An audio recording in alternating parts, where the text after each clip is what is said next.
tell me everything. You start giving the information, and what? I think it is, Christian and Frederica Schomburg that were actually on the same boat with my great-grandfather Adolf coming from Hamburg to New York City. So he put that together, and I brought his book along, if anyone wants to look at it. And he's actually got an update that I just got, and I saw him here a couple weeks ago.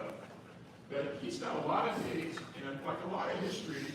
And again, if you go to the Schultz family that Colleen Duty put together, it's a wonderful compilation of dates, and that one's like an exhaustive compilation of recipes, right? Anyone who's trying to copy them out knows that, you go to the printer and you'd like to copy this off, well, yeah, that'll be $300. No, I don't know, it'll be a lot.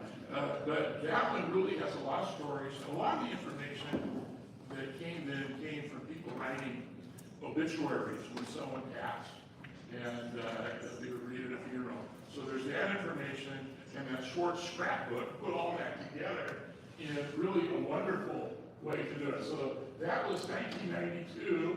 Schomburg's first work, The Knittel Family, was 2001.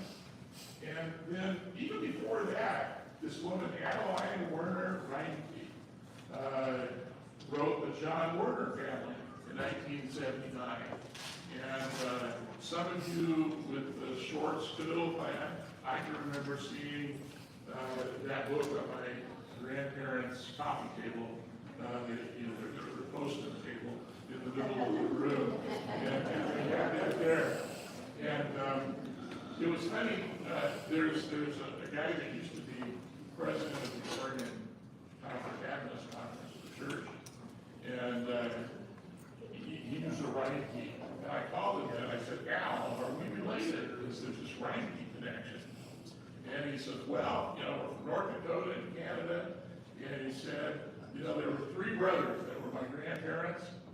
And they looked at each other in North Dakota and said, two of us have to get out of here or we're going to have to marry our cousins. I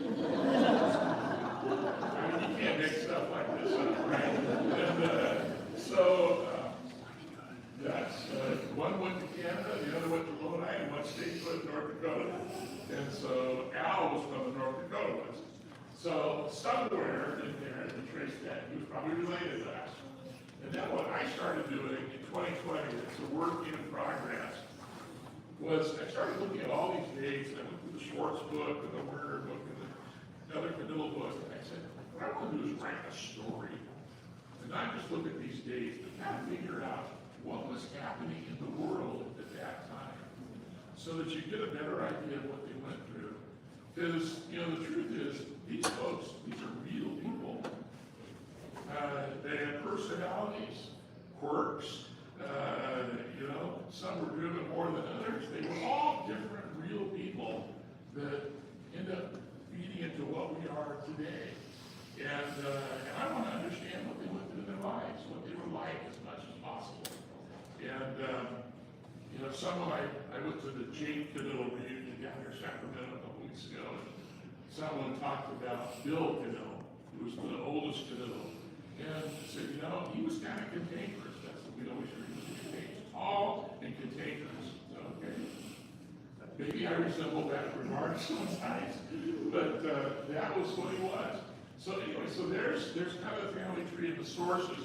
So my goal is to try to work on a story about what that would look like, and I'm happy to, share that with anyone once it's kind of done. I had versions of it that some of my media cousins have looked at.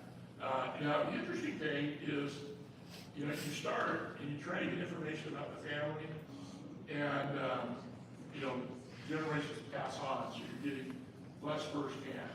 But at the same time that's happening, databases with technology are increasing. So I think when Colleen did this, I remember her beaming at the reunion where she talked about that, where she talked about, I think, going to the Mormon Library in Salt Lake City and finding the ship that they came on, and how cool cool was that? And they came to Baltimore in 1900. So that was cool. So you have that level of stuff, and plus the stories that happen. And then you get into kind of around, 2000. I don't know when exactly it was, but Ancestry comes. And that's actually how I met Bob Schauber here. I got on Ancestry, and there was a page you could look on about Knittel for connections. And so I typed, and I said, I wonder if we're related. My last name's Knittel. And he wrote back, and he says, your dad's Eugene, your grandfather's Elon. I mean, he went through the whole history on me. So he knew a lot. So he did that from his research, and he went to the Warren Library, both I think Colleen and him worked with the Germans from Russia societies. There's one in North Dakota, one in Lincoln. And they did that. I think the John Werner, she pretty much did family histories. And not all of these fully align with each other, by the way. But going forward, what Bob Schauber has done, he went and hired a genealogist in Bavaria. Once he got a sniff of what the Knittels were like in Bavaria, he got that. And more, like Catholic and Lutheran church records for communities, they're being put into databases so that you can access these more. So your ability to get information, this will be a dynamic process. Now, I do think that there's a point where it's going to be, if you ever watch Finding Your Roots with Henry Louis Gates on PBS, what a wonderful show. But you'll see a lot of those, it kind of runs out, unless you're royalty somehow. So I'm not sure we have any royalty in our family, but who knows.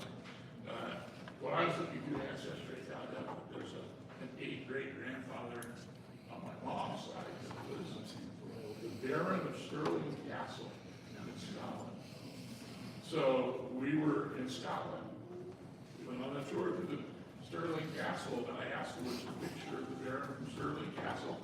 No one could even tell me what Baron of Stirling Castle even was. So who knows? But he was in some way. So let's go on. So when the Knittels went to Württemberg, Bavaria, they settled in the villages around this place called Orange, which is north of Stuttgart. I'd love to go there, but then I think off the internet. But it looks like a beautiful area. So then the question you would ask is, why would you want to leave that beautiful place in Germany and go to Russia? Well, when they lived there, so here's an example of the Holy Roman Empire in 1879. There wasn't a Germany as we know it. There's all these little kingdoms and dukedoms and all the stuff around there. Here's the Duchy of Württemberg right there. And so we were a part of that. So if you look, this place was the crossroads of conflict in that area. It's the Prussians, the Ottomans, the Austrians, and then most of all, France was starting to wake up with this little guy named Napoleon.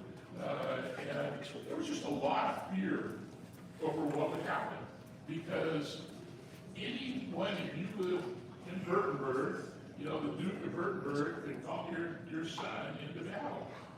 And there are a lot of casualties in these battles. So I think there was just a fear of, we don't want to fight someone else's battle, we just want to live our own lives and do that. And so the Russian Manifesto started with Catherine the Great in 1763. We didn't go then. I remember a few years ago in Walla Walla, they had a food fair on 4th of July, and there was a Germans from Russia trailer selling German and Russian food. So if you're like me, I can go try some of that, right? So I go right up to that, and I said, I'm a German from Russia.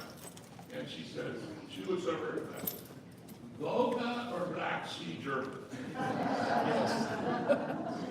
So do you know where we are? Are we Volga or Black Sea? A little bit of both, yeah, maybe for especially Schwartz's maybe. So if you went under Catherine, you settled more in present Ukraine, those upper steppes of Russia, and along the Volga River, so those were the Volga Germans. Well, then Catherine's grandson, Tsar Alexander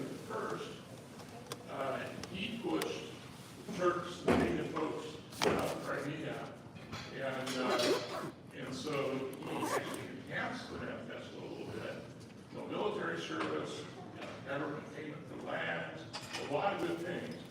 And so that was what was going on in 1805 when the Knittel's made the move. Also, and the Lutheran Church, if you're a Lutheran, the Lutherans actually worked with Russian agents, not the agencies, but they worked with Russian agents, the sales agents, to get people to come and move there.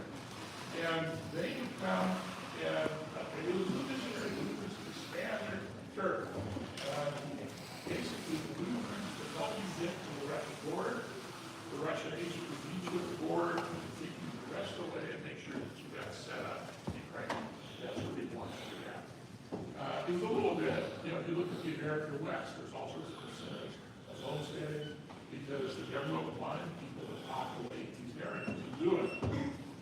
So that was really what we did. A lot of friends and family moved together, and when we looked at our lineage when we went, it was kind of like the boats weren't there anymore. So Andreas and his wife, Katie, so we look up here. So George Andreas and his wife Elizabeth in 1805, they're in their 40s. They got 3 teenage children. Christina Barbara, Andreas, who's the same name again, and then Johann. And Johann was, look at this picture here, right? This Johann Berger was my third grade club.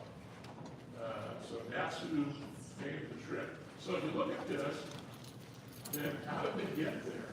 That was my next question. What was the trip like? Well, the most logical was you go to Vienna, go to the Danube River, and take a Viking river cruise to get down there. Except there wasn't that, and a lot of times you get down to Bulgaria, Romania, present day, there were fees, there was packed boats and steel things, so most people started to go overland. And if you get to the Lviv, maybe you heard of this, if you watched news of the Ukrainian war, that was like the last stop in Poland where people were fleeing. So Lviv was right into the Russian border at the time, and then the Russians would meet you and they would take care of your transportation. And you didn't have, and they probably went 1804, once you got to Odessa, they weren't all too sure about the Europeans because, they're getting like the plane in Europe and stuff like that, right? So what they would do if you got there in the fall, they would quarantine you and your family at an abandoned military base for the winter. And then once spring came, you get to go check out and go to Crimea and see your home. So if you look at what that meal was like, they probably went to Eupatoria, that town there. But the Crimea is, I would say, shaped like a football. I think Pauline Schwartz was born in Crimea, but I think she was born down from Kerch. That is things. I was going to look it up to make sure, but I think it was born in that area because Carl kind of came down to the north a little bit to get there. But in 1805, what happened, what the place was like then, so you have this, it was like newly acquired by Russia. It was called the Pearl of the Russian Empire. It was such a beautiful place. This Black Sea frontage, and there's a community down there called Yalta. You remember the history of World War II at Vienna, Churchill, Roosevelt, Stalin met in Yalta to kind of divide up Germany to figure out how that would work. And so right north of the mountain, there's like mountains right at that southern edge. There was this town that wasn't called this name at the time, but it was an abandoned town because the Crimean natives, the Turks, had been pushed out, and there was a village that was just vacant.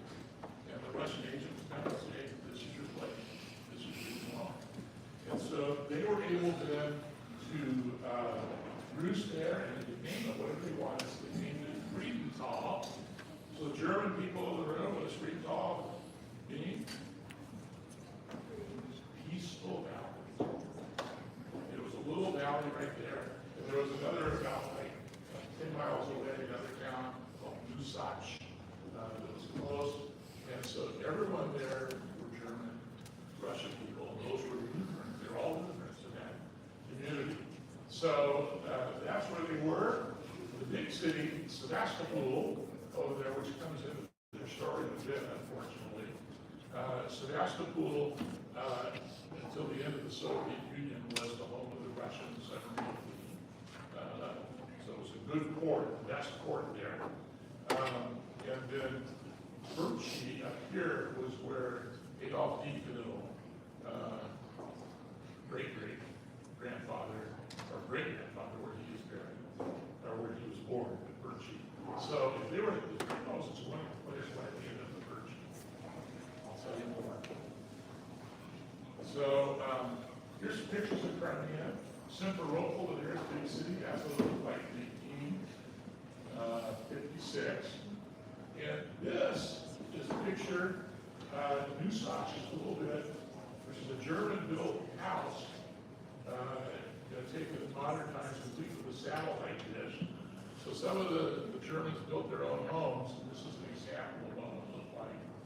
And then here in Yalta, going over the past, was where the Russian royalty was starting to build stuff and make it happen there. And this is the first big palace that was built, the Vorontsov Palace, in Kiev, Vorontsov. Remember the Russian royalty and the Tsars would go stay there. It was kind of a major place to go to. But it's an unfortunate story for our family, because the year it was starting to be built, Johan was 14 when they came to Crimea. He was an adult by then, had 7 kids, and the youngest of those 7 kids was my great-grandfather, Jacob Knittel, and he was a year old when his father was a bricklayer on that and fell off the scaffolding and died. So that was a family crisis that started with that. So let's talk about Crimea. When they first went there, this was the era of hope, I would call it. Now, I put some dates here. So Karl Schwartz was born in 1870. So the Schwartzes weren't even there during the era of hope, which is too bad. So this was an era where things were looking good. The Lutherans did it there. Everything seemed to be working. This was the area where the Russians were doing stuff. And then in 1853 comes the Crimean War.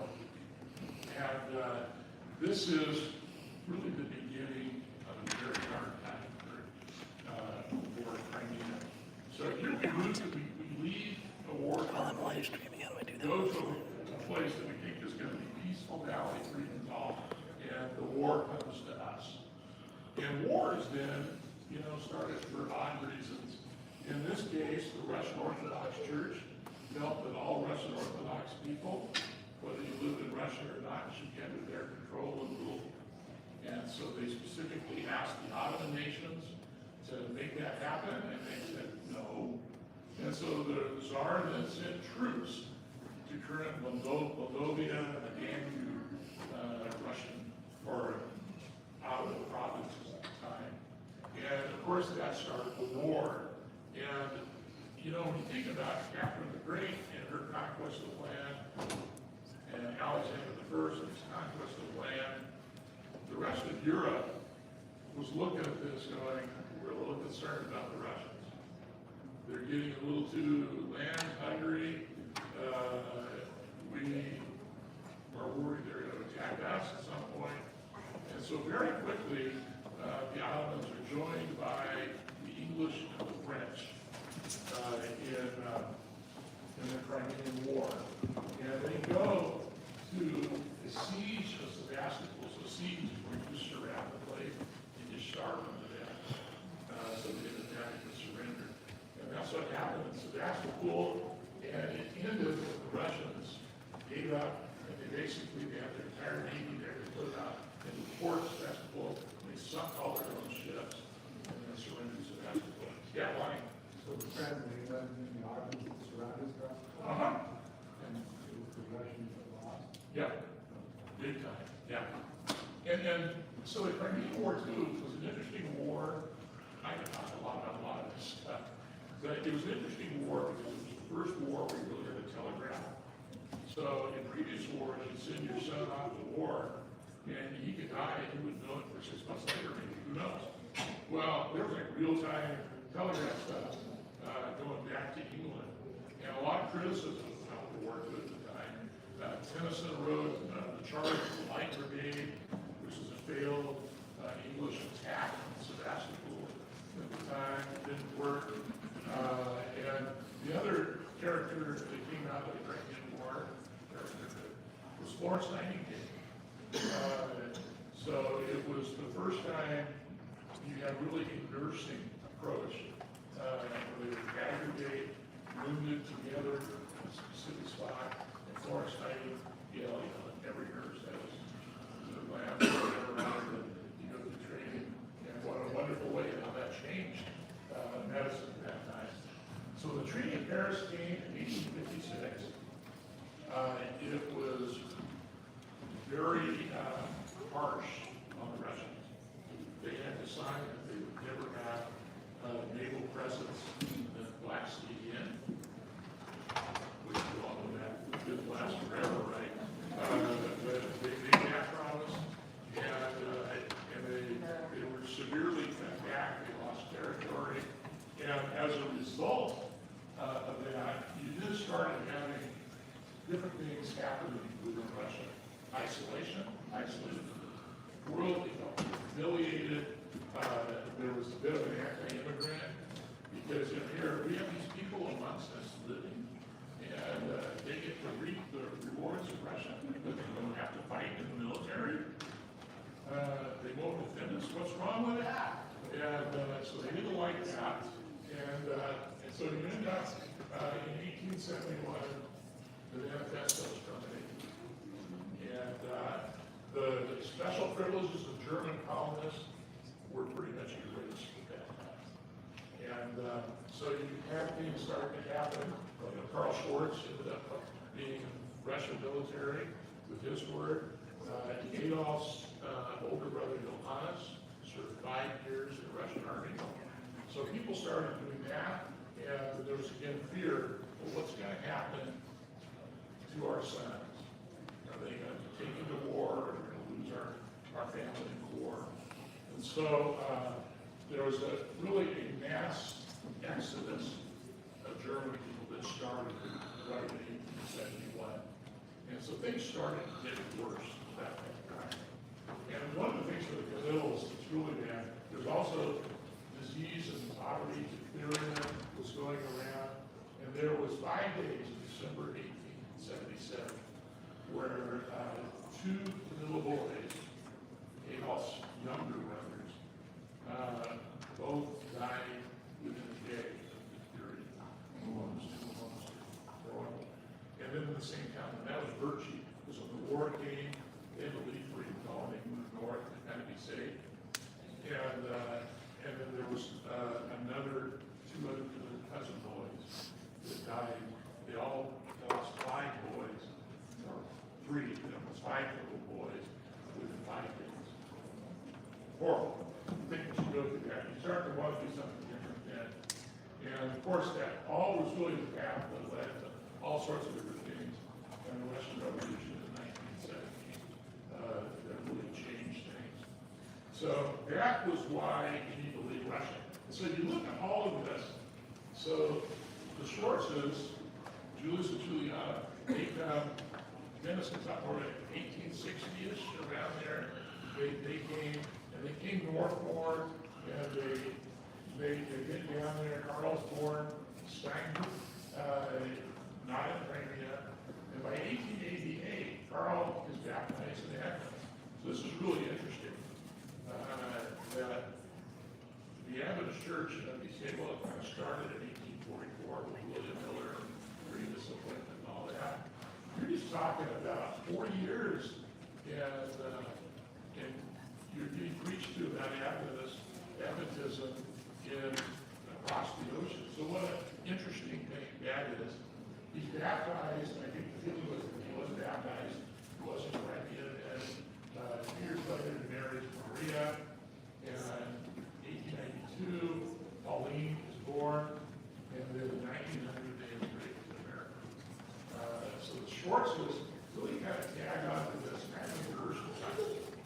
think some of the others probably remember good times Crimea.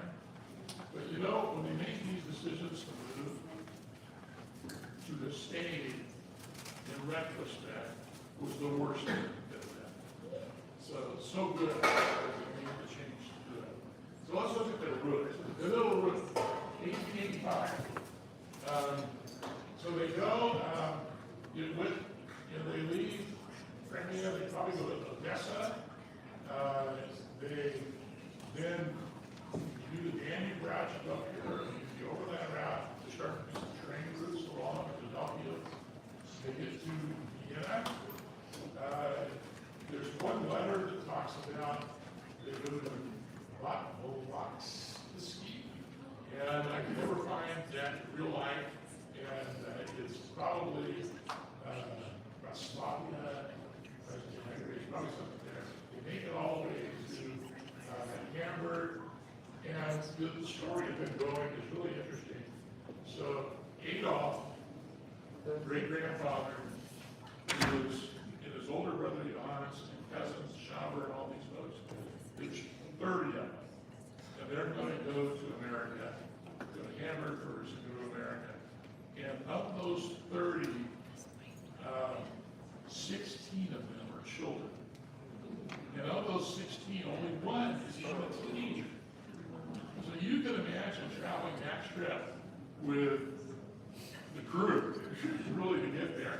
And Adolf and Carolina were young. They didn't have kids yet. They had a daughter, Amelia, who died in infancy, and that was all so far. So anyway, they make this trip to Hamburg, and then 2 days later, their dad, Jacob, decides to go to our second great-grandfather. Why wasn't he with them? Well, there's one story that Jacob again writes, and he said, Jacob, and people were going into town and sell everything you own, get money for the trip. And so Jacob went along with them in the town, and you come back, and the village is empty. The homes are empty, with the exception of the howling dogs whose masters had to leave them. And birds means a lot of them. But they went through that, so that woke him. Otherwise, he woke to the reality of what was going on, and he decided he was going to go too. And so he went with the off when they went. And when they got to Odessa, the story says, naturally, there was a Jew there. Now, this is what it reads. You can't make stuff up like this. There was a Jew there because they were worried about getting passports and what they would need to get across. And the Jew says, you're not Russians, you're Germans. Just go. No one's going to care. And so they listened to the Jewish advisor and did that. And then Jacob, dad, sends home for his wife and teenage son and says, come and make the trip, and I'll meet you up in Vienna. That's a trek, in those days. I'm just going to meet you in Vienna. We'll do that. So they came on 2 different boats. The SS Eurasia arrived October 27, 1885, and that had the 30 of the group. And then the other 3 were on ammonia, and they arrived just 3 days later. And it was about a 12-day trip at that point. The passage had been revolutionized by steamers versus just sailboats before that would take 2 months. Steamers would do it in about 12 days. So, yeah. The ships have mass. Yeah, it's wind assisted. So the wind is with you, you don't use the power for the steam as much. Hybrid. It's a hybrid, yes, it's a hybrid, the first hybrid. So here's a list of who's on the ship. Adolf and Carolina, 27 and 20. Adolf's older.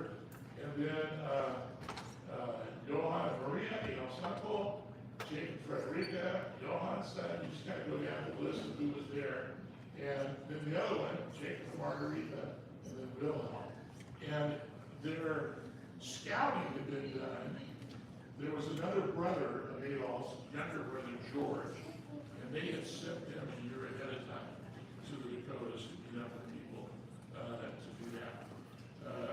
so one other thing, the Ryan thing I said earlier about marrying your cousin. This stuff is really hard when you look through these things because there's a lot of the same names. But these ones that you asked us that had married their cousin, because you weren't going to marry, you weren't associated with the native population right there. You know, the line was going to continue to your cousin. So they landed in New York, and here's actually a painting of New York City in 1885, the year they came. And if you look at these things, there was no, so they went to Ellis Island. Ellis Island did not exist. In 1885, states controlled their own immigration. The federal government wasn't involved in it. And New York was by far the biggest destination. But they landed in a place, the tip, called Castle Clinton on Battery Park. And they would land there. And if you looked at what else was around, Statue of Liberty wasn't there then, it was under construction. And maybe in Battery Park, I guess her top half was there displayed for people to see. And the only bridge off of Manhattan Island was the Brooklyn Bridge. It was pretty new at that time. She watched like Tim Burton's documentary of the Brooklyn Bridge, really fascinating. So then, when you looked at where they landed, so here's a picture. So here's this Castle Clinton where they landed. So, yeah, 5 years before you get Ellis Island. And they went through there, and so the U.S. population grew 25% from 1880 to 1890 in there. And the German settlers, this place is so confusing, they would call it Castle Garden, which just meant confusion. So anytime later on they talk about confusing situations, Castle Garden. That's what it's like. Anyone had been there knew what that was like. I have a question. How were immigrants welcome during this time? And the answer, if you were already here at settled, you were really welcoming immigrants at all. This was a bad thing. And this was from 1890, 5 years later. Cover of a magazine, and here's the Statue of Liberty. She's pulling up her robe and says, if I knew you were going to bring all these people into the garbage heap of the world to us, I would have stayed in France. And the people that they didn't want were mostly people that had a little dark complexions, so you're Spanish, Italian, Greek, but then these Crimeans, they didn't like them too.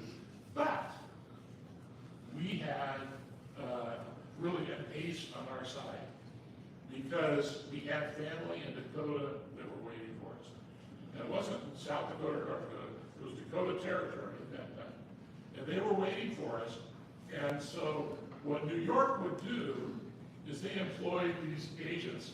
And if you had family someplace else, if you were the one they really didn't want was the lone guy. If you watch, Henry Louis Gates story, there's a lot of people, it's like he came alone from Italy and landed in New York. And that was like, man, we don't want those guys to stay.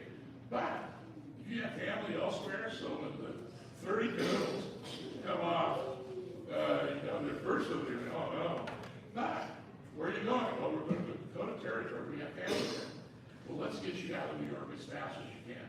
So literally, they could have landed in the morning, woken up in New York City, gotten off there, an agent saw them and said, let me assist you folks, stamp your immigration papers, and let's get you on a ferry across the Hudson River to New Jersey where there's train stations, and we get you on a train to Chicago as quickly as possibly can.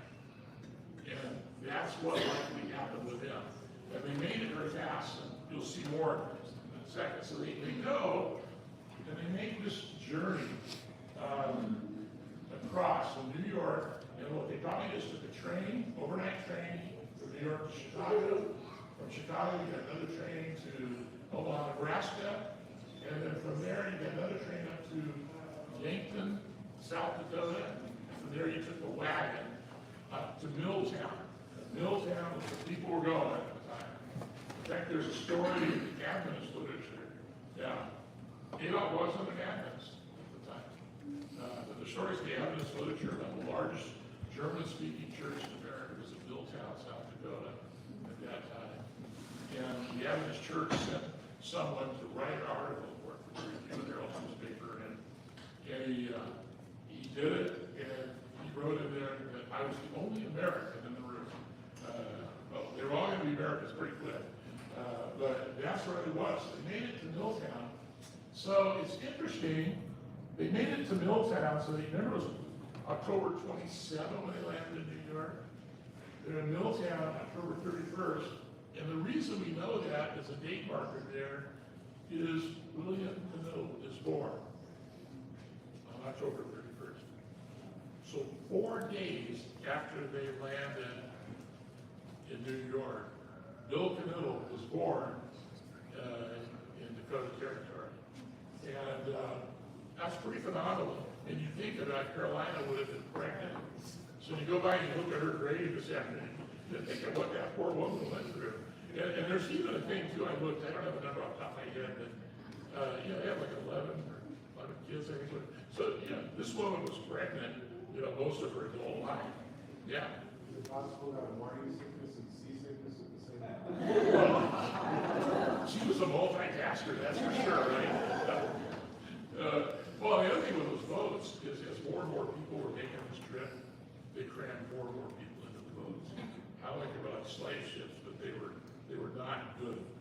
So they made it there, and Adolf and his older brother Johannes, they were reunited with their younger brother George, who went. Unfortunately, you ever been to the Midwest? Just some horrendous thunder and lightning storms. 2 years later, Johannes was struck by lightning. So that was the first tragedy that took place. But they were reunited there, and Jacob, grandpa, 1887 years old, he died. And one question I had about this is, how did they feel landing in Dakota Territory about the native people that were there? And Patty asked me one day when I was working on this, what did Wounded Knee happen? So here's this massacre in 1890 that was reported differently in the news. But pretty much it appears that they were cleared out during that time. So they really didn't. I think they probably, this is just like we went to Crimea, the government's kind of cleared out these places for us. So then if you look at what they did then, so here you are in Milltown. So William and Amelia, the other thing they did then was they kept names. You had a child that died, it was Amelia. You had another girl born, you name her Amelia. You carry it on. So Bill and Amelia were born in Milltown, and then they ended up moving on. Probably didn't have a homestead yet, but that's where Jacob, John, and Margaret were born there in Eureka, South Dakota during that time. And it is about there that one of, I think it's George Knittel, the younger brother, in his writing, says that Adolf became an Adventist. And I think that probably the Werner's family were already Adventists, probably from Crimea during that time. In fact, Ellen White, Rice, Ellen Wright, he talks about an Adventist guy named Rice that was the preacher there that did that. And it was Guthrie Tates that had evangelized the Schwartzes of Pearl. And both of those names are still around in those days. Once they get up to Napoleon and Steele, David and Julius are born, then kind of like the near final homestead, Eaton, Bowdoin, South Dakota, out in the middle of things. And they kind of settled down there for a while. Fiona, Adolf, Daniel, Jonathan, Ottilia, and Solomon. Jake and the location, they kind of ran out of names. So you have John, Anna, Jonathan, in the family, which this seemed kind of Solomon is known as Uncle Sam on the Knittel clan. So they were all born through there, and of course, Schwartz ended up settling with McCluskey, and that's where Leo was born. McCluskey, North Dakota, my grandmother. And so they were all together. And you think about the wonderful times they had. It was hard work, and they were tough times. But, when you were Adventist, the Sabbath was a special day. didn't work. You headed to the church, town, and you got there, and it was not like you go to church at 11, and when it's 11, you get in your car and go to altar and you get out of there. You stuck around all day, and the kids played, there was food and potluck. So that was their life. And so Dean, here's a picture, I think, from the Schwartz book, the house. And this is what Heaton, North Dakota looks like today. I don't like it here. Went through there, we saw it. Other places, but not there. Yeah. In North Dakota. You probably flew through it. If you would. Exactly. So you went there. So, yeah, there's this other little trend where Adolph and Carolina go to Fox Valley, Saskatchewan. Now, not everyone goes with them. The older kids stay in Dakota. But the younger ones go to Fox Valley. Daniel, one of the younger one, goes up to Battleford Academy. Appendicitis, dies there. And Adolph Jr., my grandfather, goes and buys a wheat field for the cost of back taxes or something. What they would pay. Yeah. Monty, what kind of tenure system was allowed there? Did they have in North Dakota and in Canada? Was it rock shearing? Did they rent? Did they homestead? Or? They homesteaded in North Dakota, and I'm not sure exactly Fox Valley. There's not as much written about that. Okay. But Adolph Jr. did buy land there, and he had, those of us, my cousins, do remember Grandma and Grandpa. Every year they would go up, they would make the sojourn, they go through Farmington and end up to Fox Valley, and you had to check on the property there. And, these wheat farms are just kind of steady anyway, but I think you really want to go up there and see people. And Daniel, that died up there, is actually buried in Fox Valley. Sometimes I'd like to go up and do that too. That's another to-do trip. Coeur d'Alene, that was the next stop for them all. So Adolph and Carolina go to retire until he passed in the 30s. Adolph and Leah get married and move to Shafter, California, for Leah's teaching job, to come back when Virginia is born. So this is where the Central Valley thing starts to come. Julius Knittel, Adolph's brother, gets hired as the principal of the academic school in Shafter, California. And so he invites Leah to go teach there, because she had graduated from the forerunner of the academy, which was over in Yakima. And so she marries Adolph. They go down there, Adolph, they're like long distance couple, because Adolph gets up to Fox Valley to make sure things are there. Leah goes down to teach, and then they move back, and you need this Coeur d'Alene German church. Carl Schwartz is the head elder of the church, and when you read Carl's story, you can see this great leadership potential. No doubt that he was probably the head elder. The little guys, I think, were, although John was smaller, but Adolph was a big guy, and you hear these stories about kind of size. And Adolph Sr. was a big guy with, the descriptions of him. In fact, one of the things my dad told me when I talked to him, told me he was really died, he said, he said Carl Schwartz did not want his daughter to marry this little boy. And he said, why? Well, so, when I went to the Jake Knittel reunion, they were talking about he owned like a bar at one point, and so it was a little different than the standard Adventist lifestyle. They were a little rough, and they didn't, Adolph may have become an Adventist, in North Dakota. It doesn't mean all these grown boys were going to be Adventists right away and do that. So he just wasn't sure. And I always remember once where when we were growing up in Fresno, I'd like to go to this place and play pool at night during my high school year. And so in order to keep me from doing that, my mom bought a pool table and put it in our living room to keep me at home for that. And at one point, Adolph came over, and Jonathan was visiting, Uncle Jonathan. And boy, they knew exactly what they were doing. And then my dad said, well, you know, I got some near beer in the refrigerator. Remember near beer? Did you hear about that? Something that's popular now. Oh, yeah, we like that. They were drinking those near beers and playing pool right in our family. So that was just the different thing there. So we get back there. Adolph wasn't fully happy. Worked as a truck farmer. So those of you who live in the Coeur d'Alene area here, so he would go, they would grow food, he would buy food, and Kellogg, Wallace were big mining communities in northern Idaho. And so Adolph would go and take food and sell it to the mining families and do that. And this is hard work. I know we've come through here many times. Patty worked in Missoula, so we've driven across northern Idaho hundreds of times probably.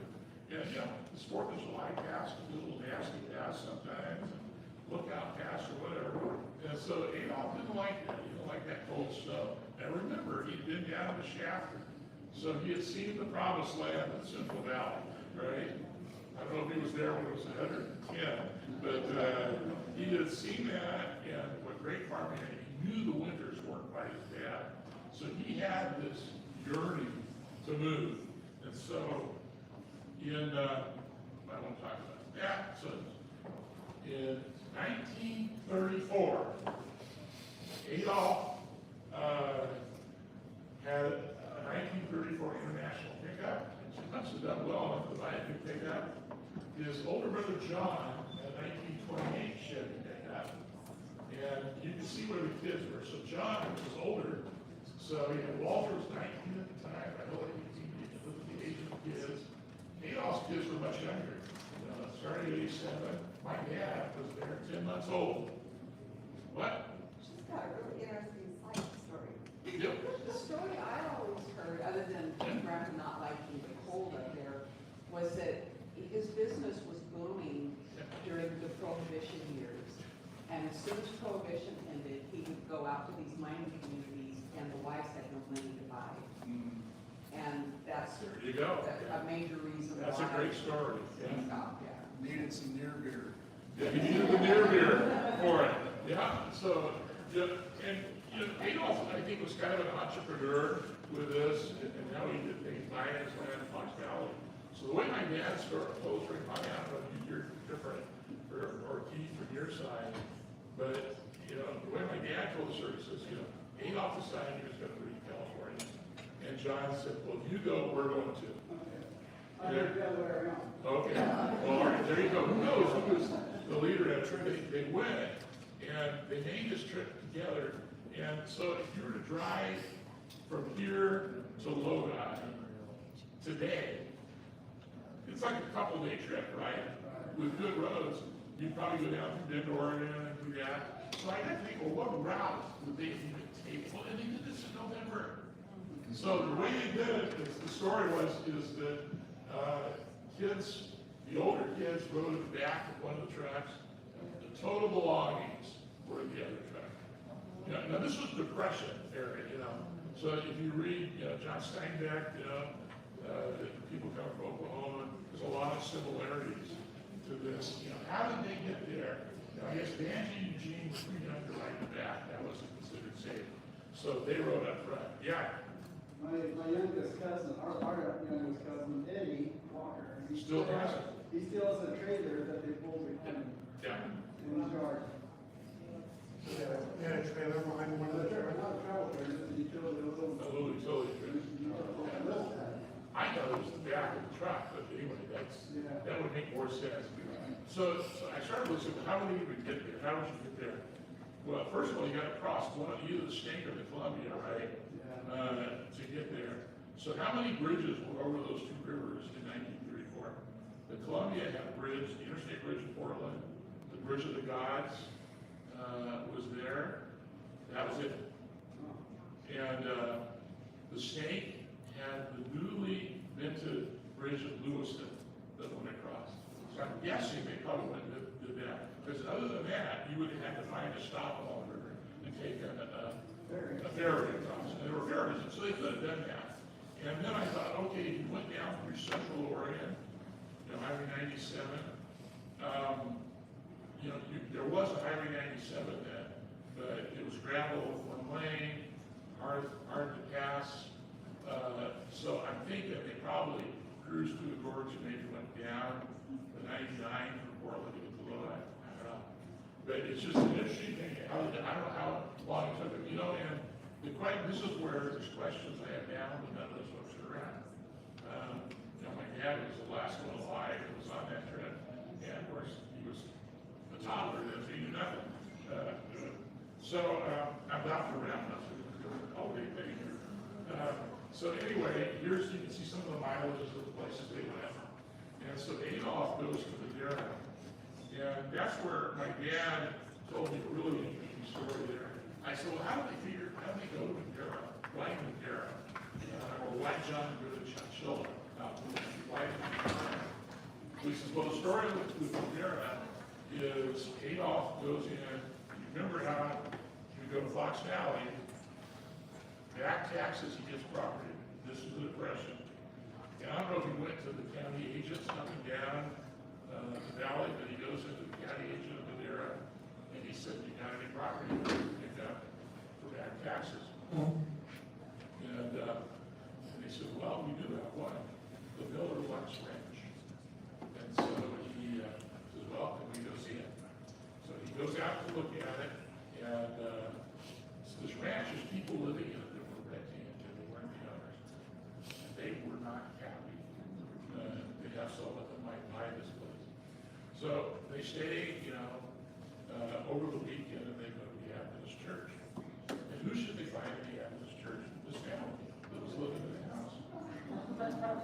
And their tune changed, and they were pretty supportive of buying it. So they ended up buying it. And so we look at it, those are some of the reasons you build there. Yeah, here's some maps. So, this load I you take a picture, okay? Yeah, so basically, just why did you move to California? Everyone was moving to California at the time. And 5 years of the Great Depression. It was a tough one place you ran out. Millions came in. There's over 1 million Hokies alone. Lots of wide open spaces with favorable climate. And then the family was there. So Lodi was the centerpiece that you go to.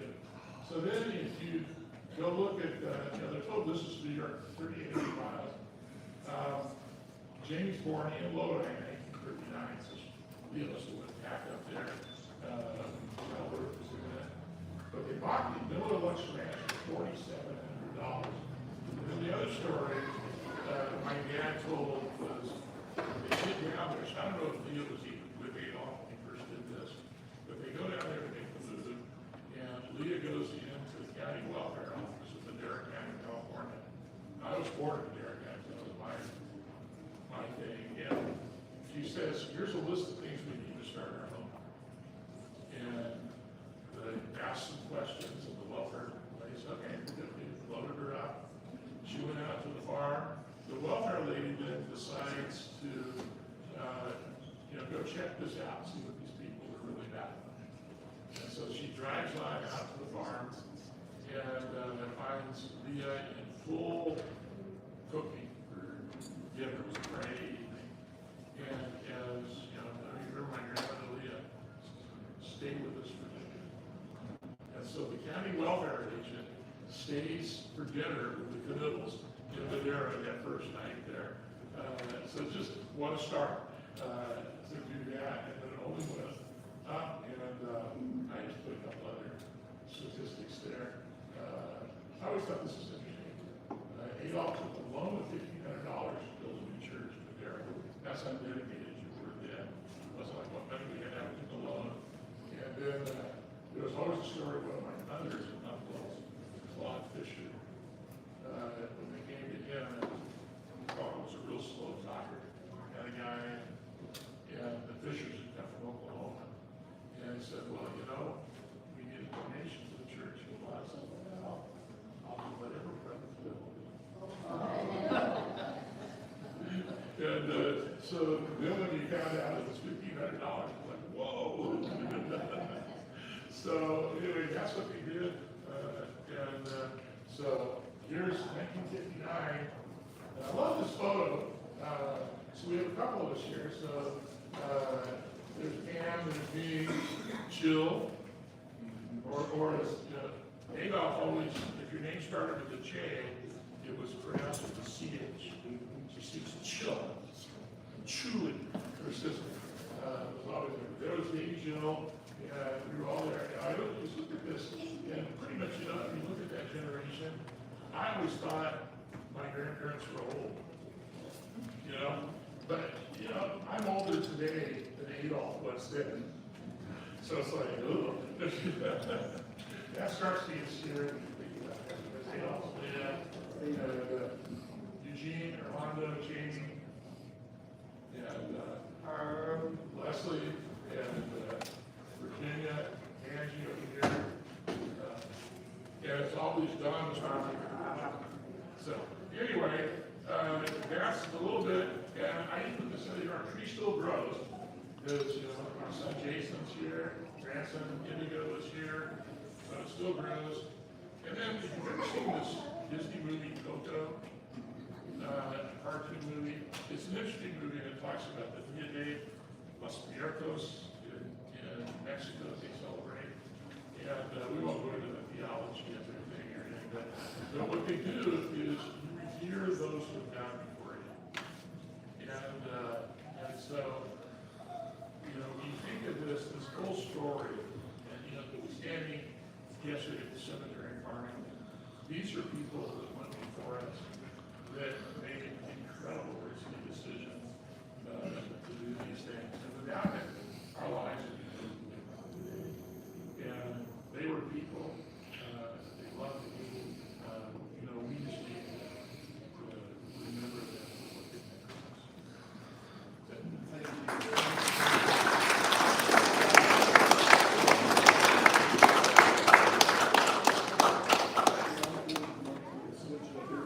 While Ron is looking over to the presentation of the Schultz connections, I want to mention a couple of things. First of all, I was interviewing Bakersfield Residence Academy in 2008, and I was walking from the chapel to the library. There was someone next to me. I introduced myself. I said, "My name is Mike Schwartz." He said, "Well, I'm Monty Knittel." And I said, "I think we're related." He said, "I don't think so." Well, he's younger, I believe, than I am. And there was probably, I don't know if they ever came to Farmington, that he ever did, but they were at the reunion one time, he was there one time that I remember. And I said, "So what's your father's name?" He said, "Orlando." I said, "Well, he's my first cousin." When I was back in Lincoln, Nebraska, we were looking for a house. Unfortunately, I couldn't be there. And I signed the document, it comes back to me, and Jerry Schwartz's name on it. They just built the house. In fact, it wasn't completed yet. And his story is that I said, "I don't think we're related." I remember him saying, "I don't think we're related," so it doesn't matter. It's a draw. But again, it's amazing that you go around the country and find family almost everywhere. Anyway, one last thing here. When I was in the Code Academy as principal, the very first Sabbath was kind of a convocation out by, I can't remember, it's Lake Ottawa. Garrison Dam, that's what it is. And they had a picnic there. And it just so happens that I show up before most people are there. And then people start showing up. And I didn't know it at the time that the people who were living there, they're very friendly people if they know you. And so finally I went over to this table where people were sitting, and I said, "Hi, my name is Mike Schwartz." And Reuben, I can't remember his last name. He said, "Who was your dad?" And I said, "I worked for him in Harvest in Farmington." You gotta be kidding. And almost the only place that I worked where I didn't find relatives was in And by the way, we lived in Dade County, so that makes more sense. But anyway, it is great fun to have family to have these presentations, and Ryan's going to take it away. It's been fascinating for me to dig into some of this and to find out a lot more about all of the family, not just the Schwartz family. Well, it is good afternoon. So Mike, just a question. The sermon is over. Okay. So it's only going to be 2 hours now. Mike, what time are we breaking for lunch? I want to be respectful. 1 o'clock. 1 o'clock. Okay, first. Would you just join me with prayer? Lord, we put our hearts together. Continue the celebration of family and the way we led in our individual and corporate lives as well. So Lord, today we just bring honor and glory to you in the name of Jesus. Amen. So Mike asked me to go ahead and just do a little connection with the Schultz part, but I'm going to let you know that it has a little bit more tentacles than that. How many of you were on the field trip yesterday? All right. So that will help some of you. I'll also try to share a little bit of the geography for those of you that weren't there. But I subtitled this, The Story of God's Providential Leadings. And we're going to begin there, and then we're going to end there. All right? And there's a really important story that we'll conclude with today. First of all, I want to sort of orient you to our Schultz family. So the arrow over the lady in the top there, that's my sisters, Carol, Kathy, and I'm the youngest. That's our mom, Frida.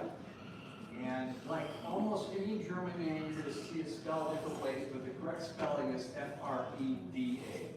There's no I in it, all right? And of course, for those of you that are familiar with the Schwartz family, this is Grandma Maria and also Carl. So I just wanted to kind of help you catch the Schwartz side of this as we are going to make some bridges to the Schultz side of this as well. I want to share with you, for those of you that know Grandpa Carl's story, you know he was a man of incredible faith, right? Would you agree with me on that? I mean, how he actually came to America and all the rest is such an amazing story.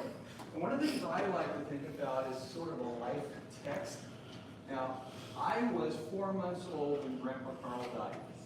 So Walter was the oldest grandchild, and I'm the youngest, just to help you sort of get that. And there's quite an age difference between us. But I would like to think, based upon what I've heard about Grandpa Carl over the years, that this would have been a text that we certainly would have read, but probably also might have been what I would call like a life text. It's from Isaiah 40. The next slide is going to have some words in yellow. I'm going to ask you to read those with me, but I'll read the words in white. Are you hearing me in the back okay? Okay, good. Have you not known, have you not heard that everlasting God, the Lord, the creator of the ends of the earth, neither faints nor is weary. His understanding is unsearchable, gives power to weak, and to those who have no might increases strength. Read this with me. But those who wait on the Lord shall renew their strength. They shall mount up with wings like eagles. They shall run and not be weary. They shall walk and not faint. So, as I said, I've subtitled this, this is the story of God's providential leadings in our past, but what's brought us all together here today. So, at the Farmington Cemetery, there are 2 headstones that are really significant in what I'm about to share. The first is the Schwartz, and that's Maria and Carl's. I want you to look at when they were born, and then look across the Schlegelers. And I'll make that connection here in a moment. Look at, these are pretty much contemporaries of each other, all right? And my sister Kathy actually found the Schlegelers one, and that'll become clear in just a moment why this is significant for the Schultz and the Schwartz story, okay? So, I want to, first of all, just point out, this is my grandfather Schultz's family. Look how many kids were born in that family. And I'm sure there were some that passed away along the line. So, my grandfather John is, I'll watch here for a moment, right here. That right? Yeah. And so, my father is Harold Schultz. He passed away in 2008, but that was his father, okay? So how did the Schwartzes and the Schultzes ever connect? I'm going to move through this very quickly. So, first of all, I just got to show you this picture. This, Harrington is really important in the Schultz clan. This is where they farmed, and that's out in the middle of basically nowhere in Washington State, okay? But I just want you to look at how they used to harvest and how they hauled their grain. I'm assuming that's probably food. How many mules it took. So I just threw that in there as a freebie for you, okay?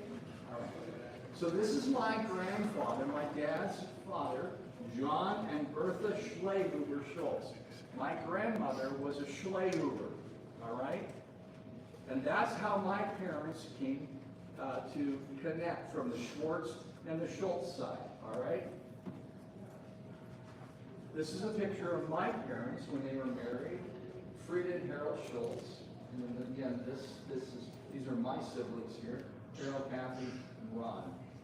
How many of you know Kathy as Kathleen? Checking that. All right, here we go. So, the Schlehuber property. Yesterday, when we were on this tour that Mike led us on across Skyline Drive, how many of you are really glad he led us on that route? I have a Jeep. He's going, wow, this is really interesting. All right. So Bob was much smarter. This went the other way. You live in Farmington, you just know, right? It's like, what? Why did you talk to Mike? Gary, where's Gary? I was just thinking about your dad back there, just rocking. It's like, oh. So, but we stopped at what was the Schlehuber property. Okay, so this is my grandmother on my dad's family. This was the property that they owned. So that house, of course, is long gone. The home that I grew up in was later, it got old and kind of run down, and it became the milking house. So the cows actually began to inhabit the house that I came home to as a child, and my parents then built the house that we saw, for those of us who were on that trip. So here's the backstory on this. So the Schlehubers owned the property that Carl and Maria moved on to. All right. By this time, most of their children were adults and moved on, but my mother Frida and my aunt Emma were still living on the property as best we can tell. So the way this worked is when my dad was about in the 8th grade, they left Farmington, where he went to the public school, and they moved to Lemhi, Idaho. And they would come like once or maybe more a year to collect the rent, okay? Because Grandpa Carl and Maria were actually, in a sense, they were leasing. I don't know, they're sharecropping, how they did this, but it was a third of the crop they collected as the rent. Are you with me on that? So, when my dad would come with his dad to collect the rent on behalf of the Schlehubers, okay, that's how he met my mom, okay? And so she was a young woman. She was in her early 20s at that point. All right. So this, for those of you that know our property where we used to live there, this is the butte behind. We saw it, the butte with the Indian graves on it. For those of you that were there yesterday. Okay. All right. So the story of God's providential leading. My mom was about 20 years old, and she was living with her parents, as I mentioned, and my Aunt Emma on the Schlehuber place. And I want to back up. I failed to note something there. For those of you that like old books, this is an old German Bible. It's dated 1700 something. So I wanted to share this with you, but halfway between the Old and New Testament, handwritten, are all the people that were in the picture of all my grandparents, my grandfather's siblings, okay? How did I get this? So one of the grandchildren, or great-grandchildren, gave this to me, knowing of the Schultz connection, more directly. His name is Greg Graves, and his grandfather was William Schultz, if any of you know the Schultz clan, okay? So I'm going to leave this here, so if any of you like old books, you can take a look at this and see a really old German Bible, all right? Now, back to this part of the story. So, when my mom was about 20 years of age, they were farming the Schleihuber place. This story happened. She had this, she wrote this. I'm going to share this with you today. I'm going to read it. This is her story of God's providential leading in their lives. That's what I really want to celebrate today. If you think about, just think about all the twists and turns and all the people's lives that have brought us together this morning. Isn't that pretty cool? I pastored for 45 years, and one of the things I used to love to do is just sit with people, and sometimes I just sit there and I go like, this is sacred ground. Just think about all the things that God has pulled off to get us to this moment. And I think that's pretty cool, because if we could take all those strands of God's interventions, it would be amazing. So this is one of those stories that really shows me that we all come from a family of faith. All right? So here it is. On a sunny October day, my father and I, a young woman, a mere 20, were working under a heavy blue sky on our farm near Farmington, Washington. Okay? So that's that Schleihuber property there, okay? They were putting up hay. She refers to it as oat straw, but they were putting up hay for the winter. She's going to talk about that a little bit more, okay? And they were using a wagon equipped with a hay rack drawn by 2 horses.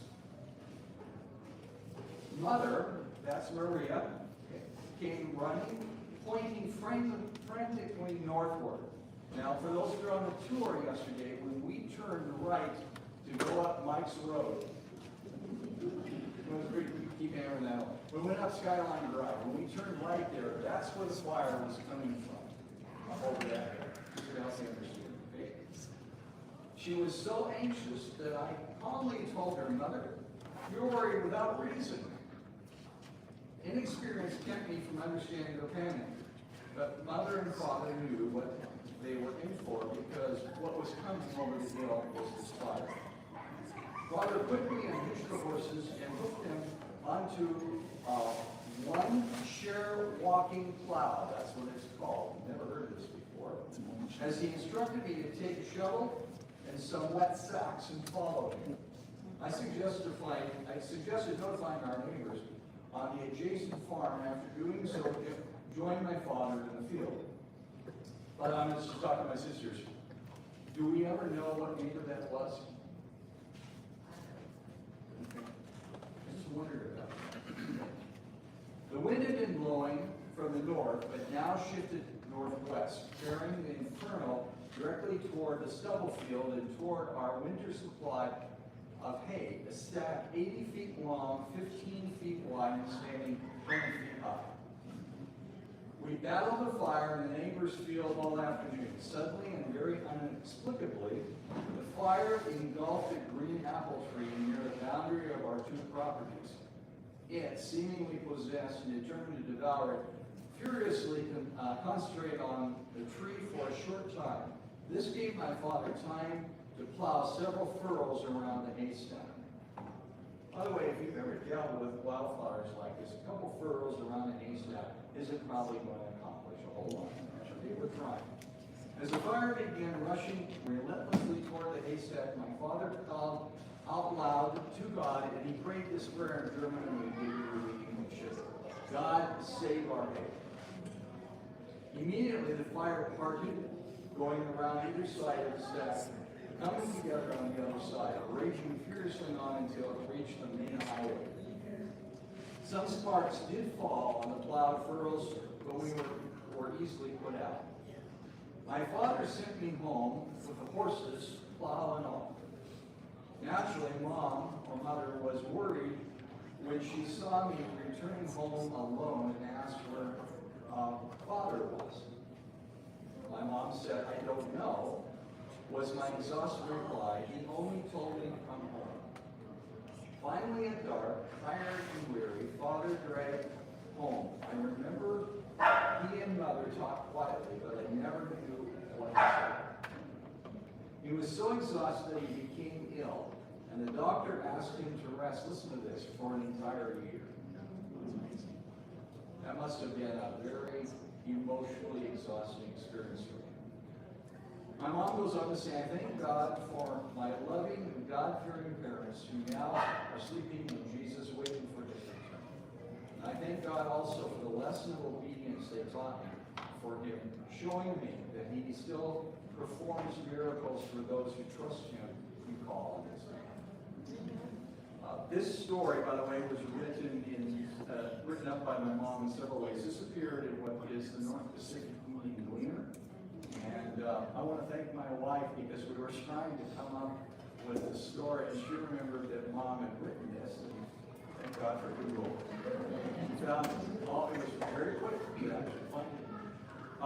I have some extra copies here of this if any of you are interested in having a copy of this story. Why to me is so very important is just let me fast forward here for a moment. That's the view here that I mentioned. I'm sorry, I'm going to show that to you there. Here we go. But I want you to look on this tombstone for Grandpa Carl and Grandma Maria. Look what the note at the bottom is. The Lord what? The Lord is my shepherd. One of the things I'm really looking forward to in break it in the morning when Jesus comes is I never had the privilege of getting to know Grandpa Carl.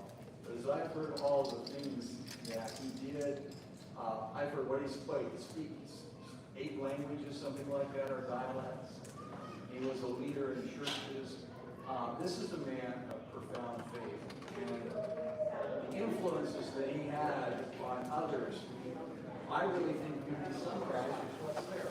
He lived a life that the Lord was truly his shepherd. I just want to thank the Lord for that part of our heritage. Lord, I want to thank you today for Grandpa Carl and Grandma Maria. I want to thank you for all of the family members that collectively have brought us together. Lord, for me personally, I have such a rich heritage of growing up knowing so very much that, God, you had a hand in my life. And even in later years, I've learned more about how that was so dramatic in my early years. So, Lord, I just want to thank you for all the twists and turns that you've brought all our lives through. And that today we can truly say, God be the glory. And thank you that you were their good shepherd. In the name of Jesus, amen. That's it, Mike. Thank you.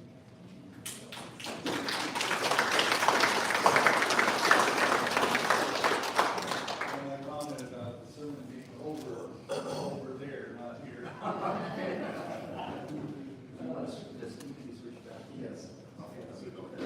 I have several things that I want to have passed out. There probably are for each table. There's a little piece of paper coming by, question mark on one side, a plus on the other. If you have a comment that you want to make, you want to include, or a question, it doesn't mean you can't speak up. But as we're going through some of these things, something comes to mind that we may want to refer to later. By the way, how many Schultzes are there here? Raise your hand, right there. Kathy Higgins is my cousin on the Wagner side. Her grandmother was a Schultz. She was in that picture as well. Anybody else other than the Schultz family here, the Schultz-Schwartz connection? Yeah. Oh, yes, go ahead. I just want to say that Kathy has a very big library of pictures. And her brother has gone to the library, and they're on my computer. And I will bring that this evening, or whenever we can, so people can just see that Sure. piece down there. There are three. One is Wagner, there's Wagner two. Meyer, Wagner, and Shefflin And Schultz. Shefflin Schultz, and I have those on my computer as well. So thanks for sending that. Yeah, I appreciate that. I have some other things we'll pass out a little bit later. In just a moment here, I want to plug my computer in and do a little layout for this area. And I'm talking about the Schwartz district here. By the way, when I moved years ago, by the way, this would be 5 years ago today, was the second day I was permanently resident here in Coeur d'Alene, Haiti. So it's nice to be here. It's a wonderful place. The reason I mentioned that is that 5 years ago, I didn't know that the barn up on the corner of 95 and Lancaster is the last place where Carl Schwartz farmed, where they got back on their feet after losing the land. I know that most of you on this side knew because your parents talked about it and they went by that many times. You know, I didn't go to camp, but I think I remember coming here maybe 2 or 3 times to Coeur d'Alene when I was growing up. My older siblings probably more than I did. But the other thing that I didn't know about the German church. Of course, Roger shared lots of good information with me, and we went around to the sites. And by the way, I drove by the Adolf Knittel house many times because it lived just about a mile and a half from there. Go down Wyoming Avenue, go down Ramsey, right there in the corner is that house. Still today the same one. Now, who was born in there? That would be Virginia, or one of the first 4. Yeah, Everyone is Jamie. Yeah, everyone but Jamie, yeah. So it quite, and it hasn't changed a lot. Grandpa Carl's house down in Farmington that Alonzo T. Jones built back in somewhere between 1880 and 1883 has been built on, so it could never be a heritage house. But anyway, and there are other things that happened along the way that I discovered. It's been about a month ago that I was in the recorder's office, hoping on hope that they would be able to find the deeds for the property that Grandpa Carl bought when he was living in Sheridan County, McCluskey, North Dakota. And there was a wonderful public servant that helped me find that. And we were scrolling down page after page after page, and then there are 2 lines, Carl Schwartz, for 2 pieces of property just out here, one off Prairie and the other off of, not Hutter, next road over. Well, doesn't matter. By the way, I have maps for all this that will show the addresses for the things that are of interest. But let me get to my computer here. I better get some glasses on so I can see. Okay.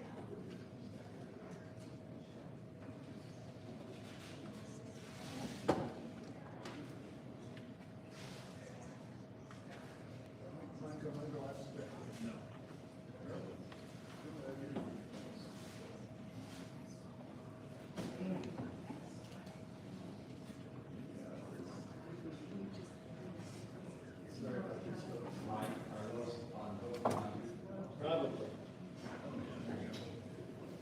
Yes, they are. Thank you. Glad somebody can find them.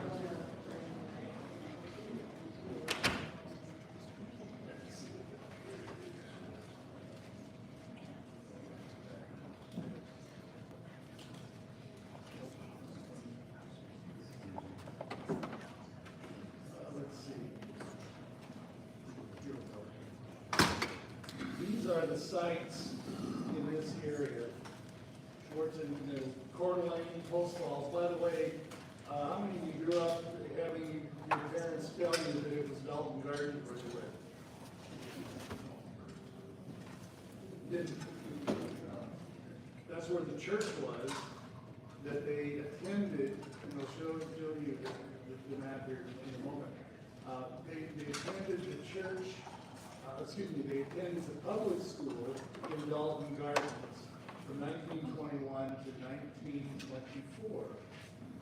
And so they would come from the prairie. If you go up to the cross street go two blocks further, and we'll show you where that is in just a moment. But they came from the prairie, and they were in public school. And then later, in 1924, they bought property, and Roger has information about who they bought that from. It's just a small little square there, that would run right into, now, it would run right into Wilbur Avenue, going from east to west.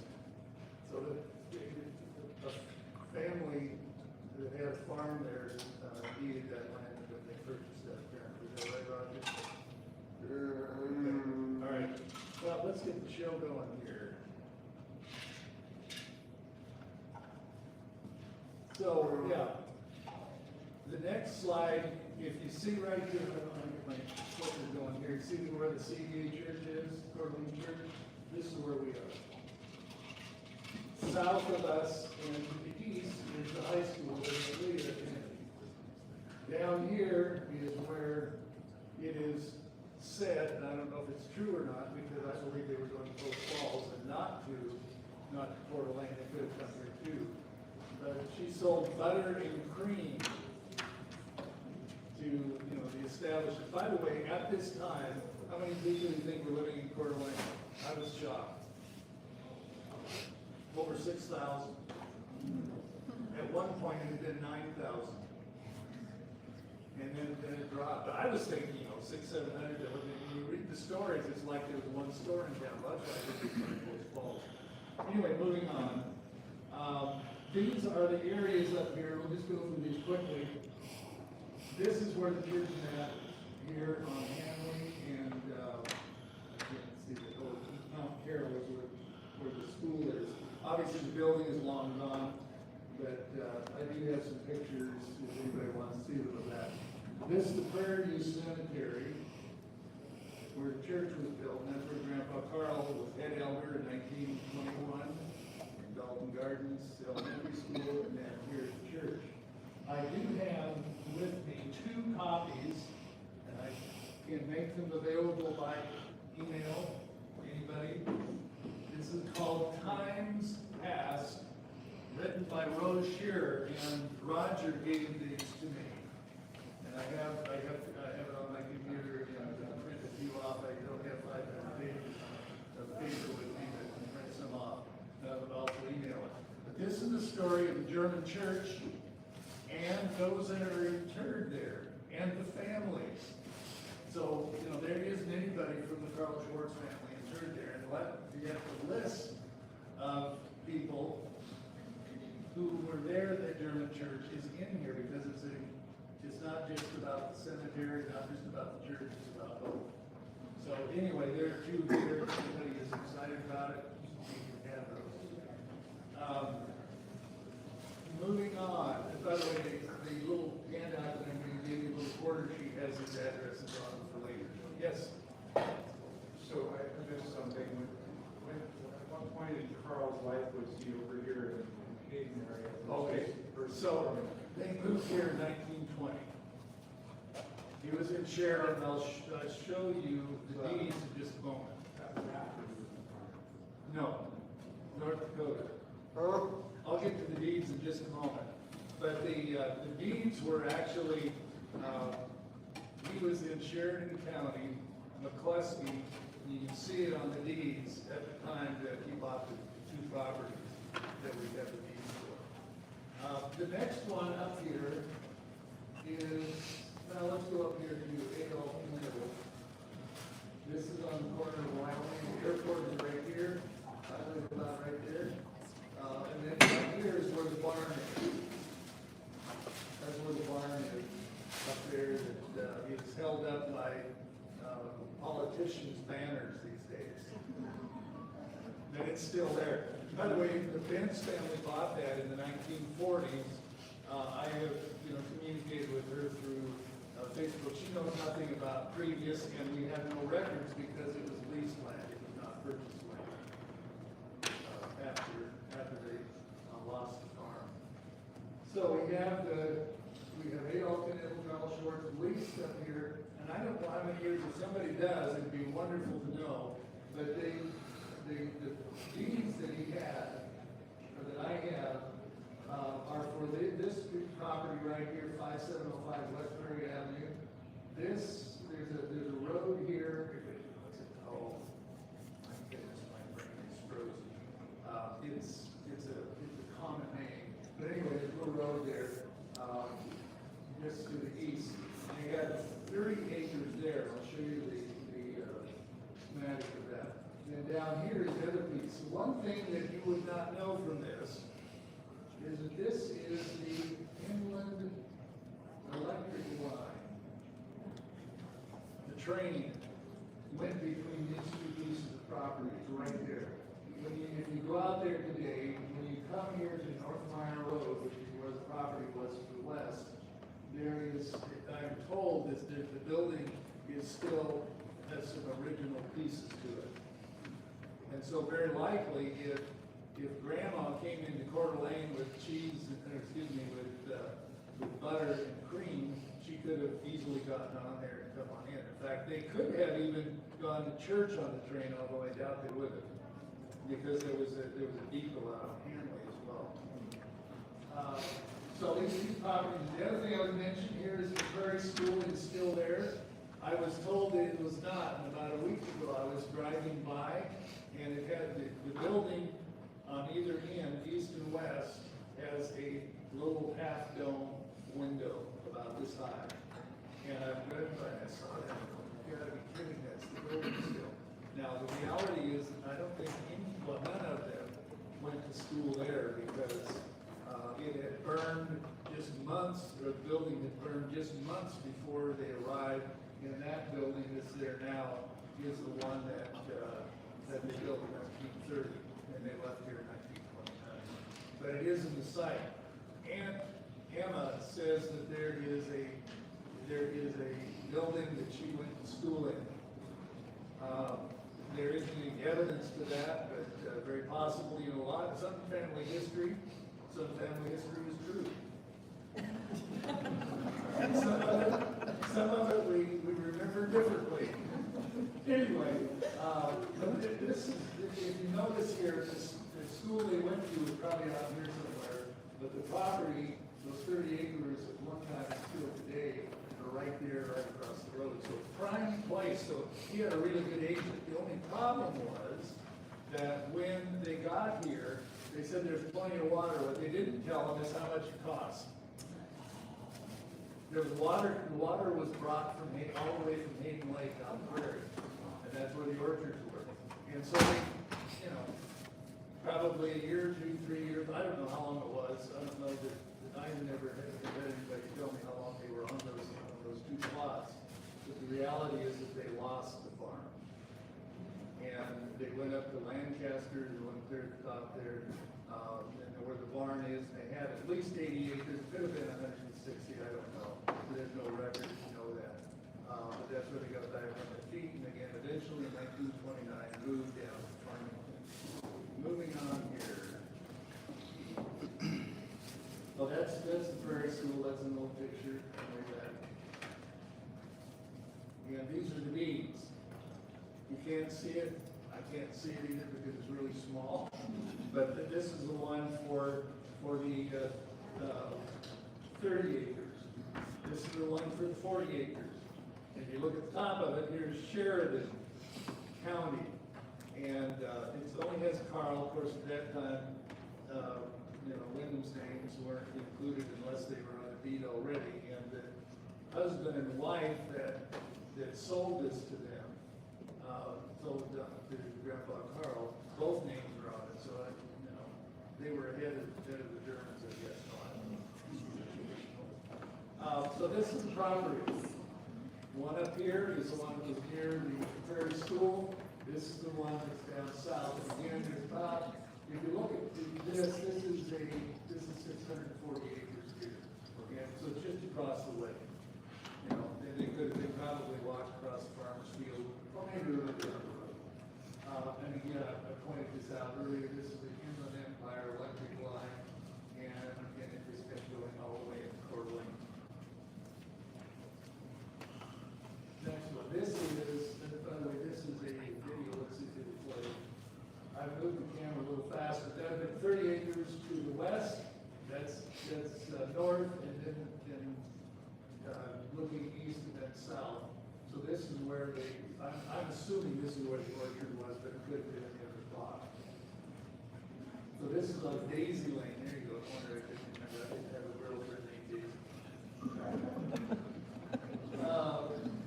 Moving on, this is, again, you see the silo there up on top.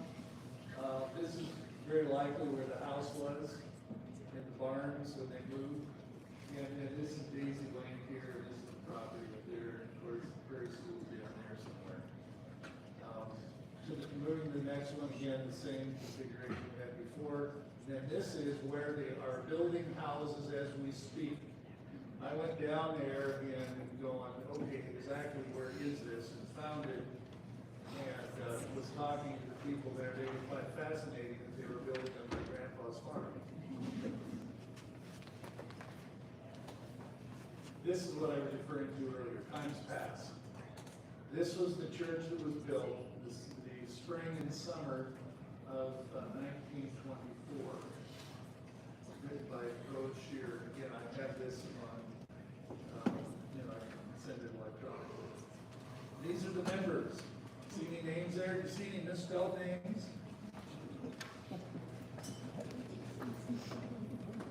Everybody is L.E. Yeah, John, Adolf. Yeah, those are the families.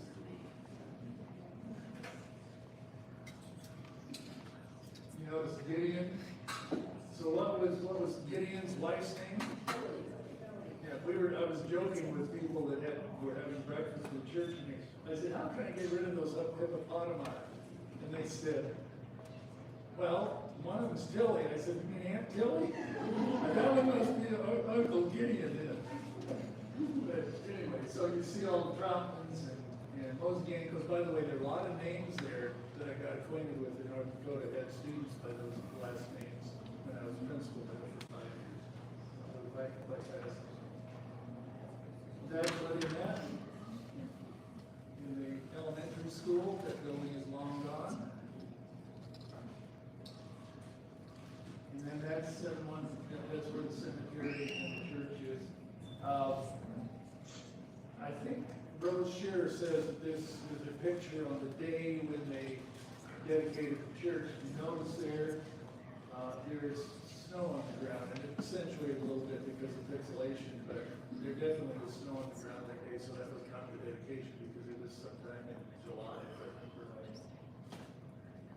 By the way, I've wondered if this is a Knittel up here that is holding forth, and I'm wondering if that's my dad right there. Because, this was 1924, he was born in 1908. So, interesting picture. Yeah, so the quick story is, and I have just a couple of minutes here, the remaining members, it says there, after the Germans left, and went to California, went to Farmington, etc., they were no longer meeting there. So they met in that church for only 12 years. And then the Baptists took it over and met there. And then a couple, an Adventist couple, told a Reverend Robinson, who was a Nazarene, they told him, hey, the church might be for sale. They sold it for $250. He moved it to London, Pennsylvania, and it was used for a lot of years there as the last thing they used it for youth activities, and then it was given away for, I say, barnwood, which I'd love to have somebody play over our kids on. Might work with that. So that's the, this is working out. This is what you'll see today. If you go out. Adolf, Mom and Grandpa Adolf Knittel are right back of it here.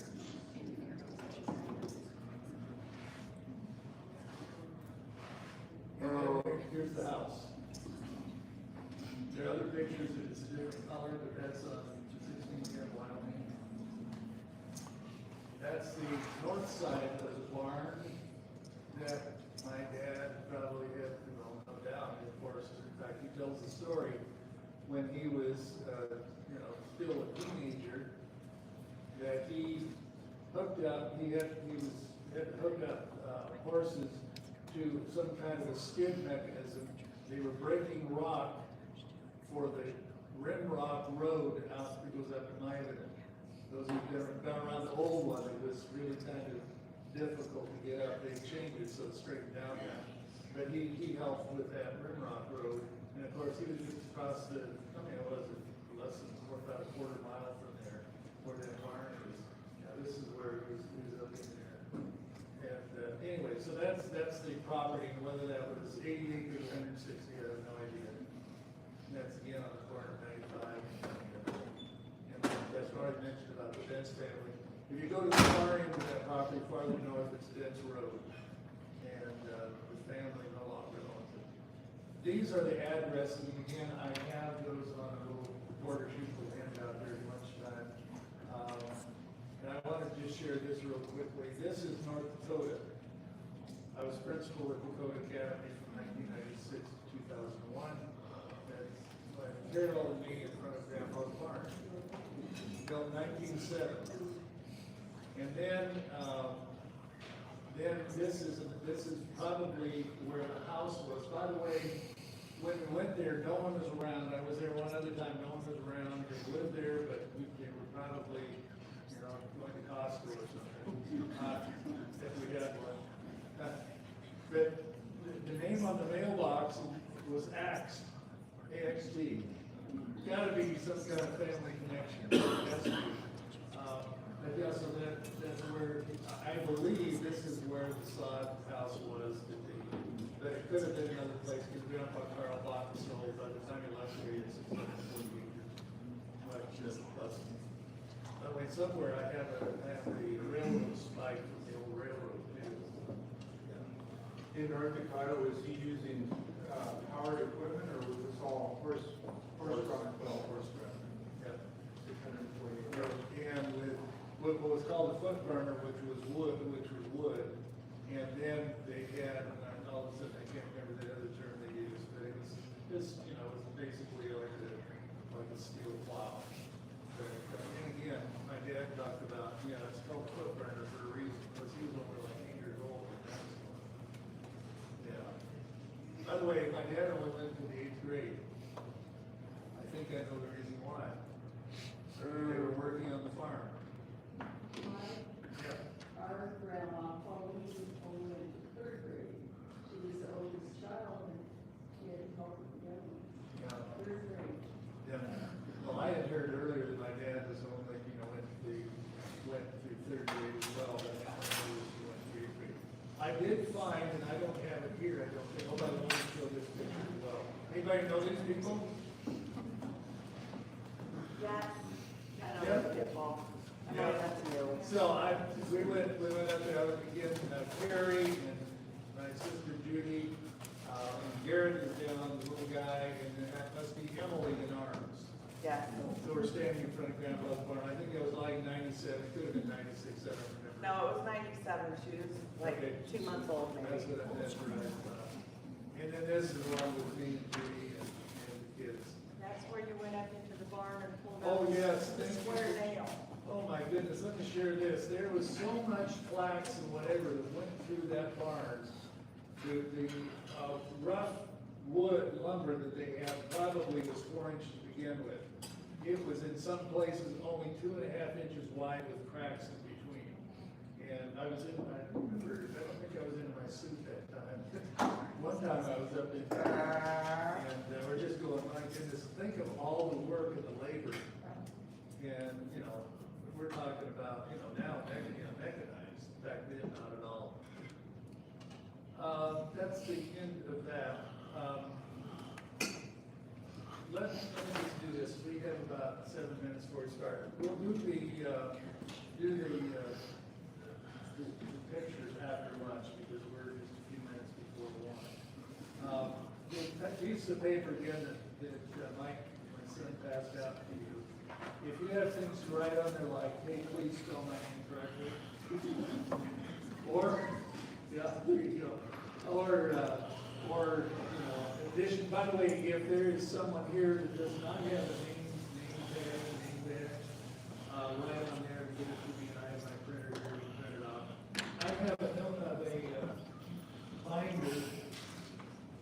here that has a lot of information in it that I've gathered over the last several months. This one,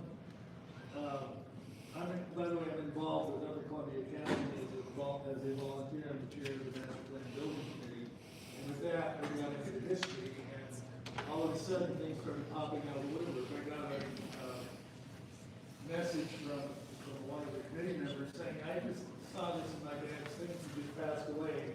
And it's called Famous Names at Upper Columbia Academy. But it was YDA as well, and on the first page was the name Liah, Schwartz. And I said, that's gotta be Leah. And so I went online because all their, up from 2000, they have all the composites and yearbooks on there. And sure enough, 1924, Leah went to school in Coeur d'Alene, 23, school year 24, graduated from Monty Knittel. And I'm going, well, and next one on the list, Reuben Schwartz, 1925. And from then there's some others in here. So there are pictures here, and then just about 2 weeks ago, I went to the Farmington archives online and have a picture of Walter Knittel attending Farmington High School in 1933. What's that?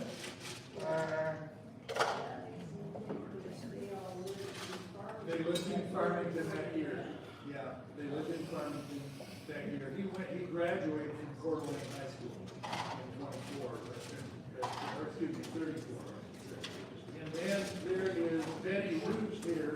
By the way, I fear that I may have missed Lydia Root's tombstone yesterday. Anybody see it? I know where it is, but I don't think I got home and I said, maybe I did, I don't think I did. But she passed away, what, in 44, on my birthday. Oh my.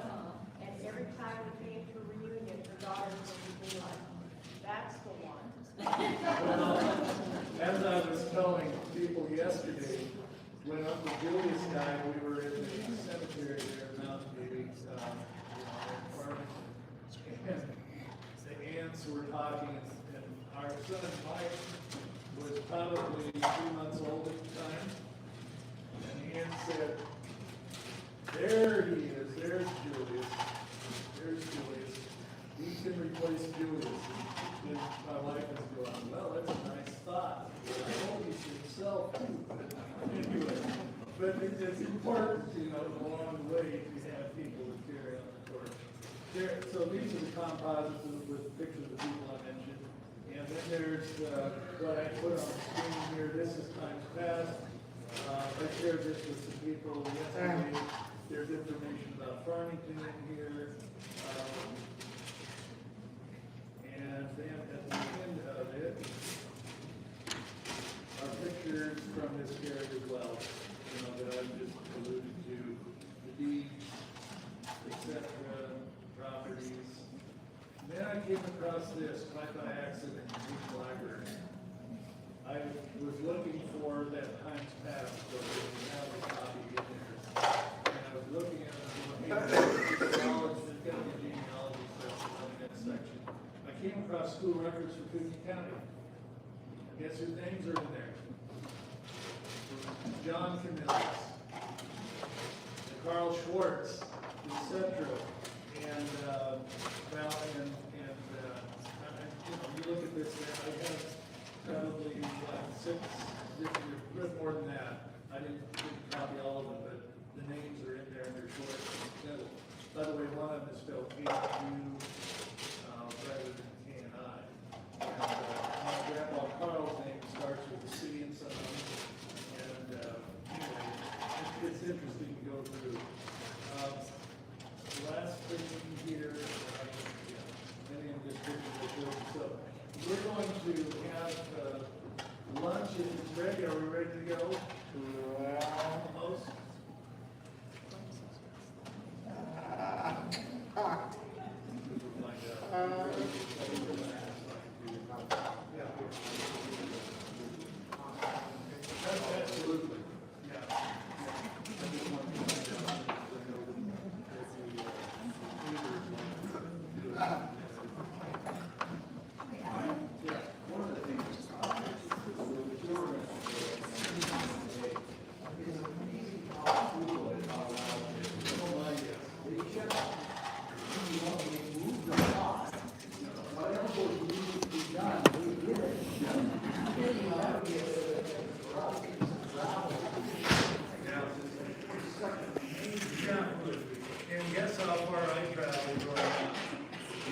time I got to Canada was when I was living in North Dakota.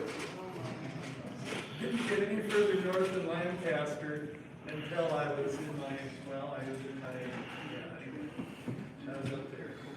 And, you know, we went to Walla Walla to camp meeting. Of course, my dad, I think for something to get to do with my dad, I didn't think that any kind of and the reason I believe it started here, so that all of us could go to school.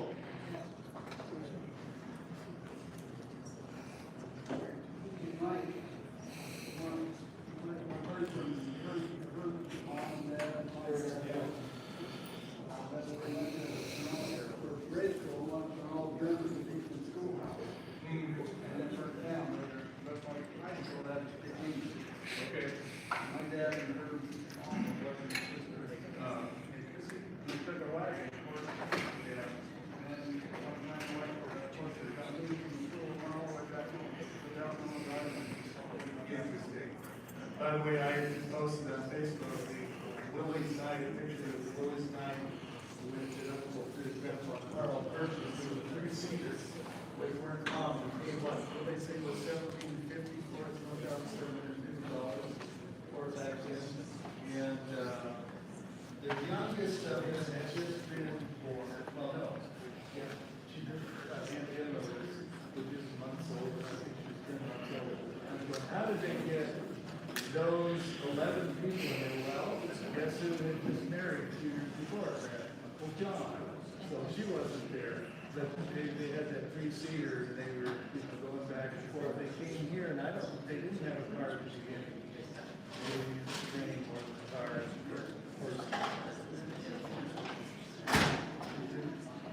Any other comments? I guess we'll wait for them to leave. Any other comments or questions? By the way, anybody need a pen? Mike? Yes. You need lunch directions? Yes, we will. Are you ready to go? We're getting close. Getting close? You want me to come to the front anyway? Oh, absolutely. Yes, I do. Few things change. Yes. Few things change, yeah. Well, I'm Tim Schultz. My parents were Reuben and Laverne Schultz. My mother was Laverne Wagner, a daughter of Theodore. And I learned to milk a cow in your barn. Oh, my. And when your parents would leave, you would visit relatives. Reuben, my dad, and I would milk your cow. And then also when your barn burned, Oh, my goodness, yes. we were in church, and somebody came running in and yelled, "I see barns on fire." And as a young child, I thought that was so cool that you could leave church and do something else besides sitting there with the fear of being punished for making any noise. I like your story better than what happened. So anyway, we all rush out there and they're trying to save things out of the barn and stuff. Yeah. But anyway, so, and then Connie Knittel was a classmate of mine at UCF. Okay, so, the lunch will be served, and so we have a main buffet item, and then we have a counter behind for those that have requested a special diet. Okay. So, and then we have desserts, and we have water, and then we have a very soda bar over there with, umpteen numbered flavors. And you have a bartender, I see. And a bartender. All right, by the way, I'll tell what really happened with the barn fire. I like your story better, though, I really do. My grandparents, they were visiting, they always come from Shafter, like this. We built a house down there in Shafter, and it was their last day, and we were eating dinner, eating lunch. We had just brought the last hay wagon up to be put into the barn. It was down below where our new combine was parked as well. And so it was quite an exciting day. And we're sitting there and I had this impression, something isn't right, I had no idea. And I was staring at huckleberry pie with ice cream on top of it. Yeah, my mom's homemade ice cream. And I get up and I go to a bedroom that we didn't use, and I look out and there's fire going up the bar. Mike, how old were you? I would have been 11, it was in 61. That's what I wanted to know, is what year. Yeah, so it burned the barn that was built in 1950, it burned the barn next to it, that had been on the roof of the place. Amazingly, when the story was being told about the wet gunny sacks, the wet gunny sacks came out because we had just harvested all, not harvested, but had swapped the lentils, and, you know. It was 62. Was it? I graduated from academy in Okay. Glendale and then ended up learning I was in Glendale. And I remember that Albert and Alma Bender. Okay. You remember them? Oh, yes. Yeah. Yeah, it was, you know, everybody came from all over because it was standing crop wheat, lentils, whatever. And amazingly, there was not a wildfire, they were just spots. And, you know, just going, what would have happened if we had, if I had not been,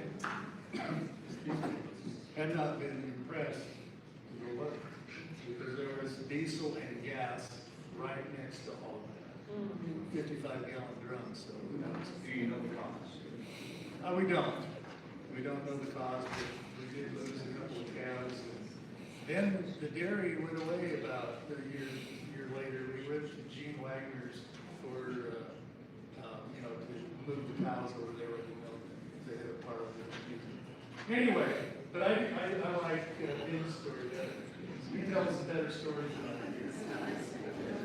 Yeah, it was all, yeah.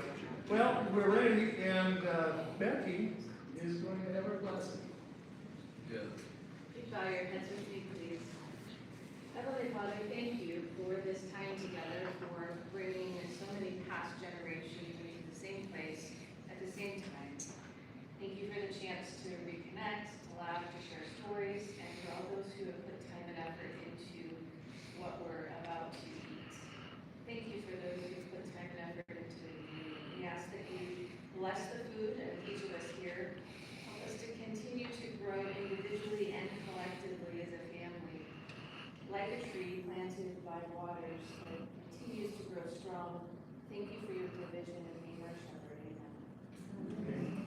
All right, now, I'm wondering who should go first. Line form clear. All right. What's that? Absolutely.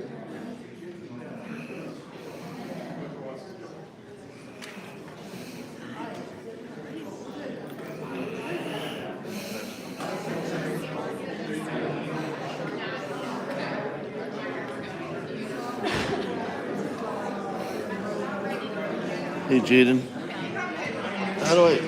can I save this? Will it save the live stream to my channel? What? Will it save the live stream to my It channel? should. Okay, how do I stop?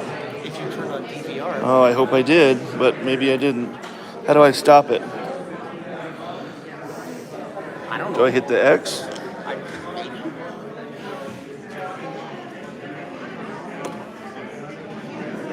Try the X. That looks like the most. Yep, there it is.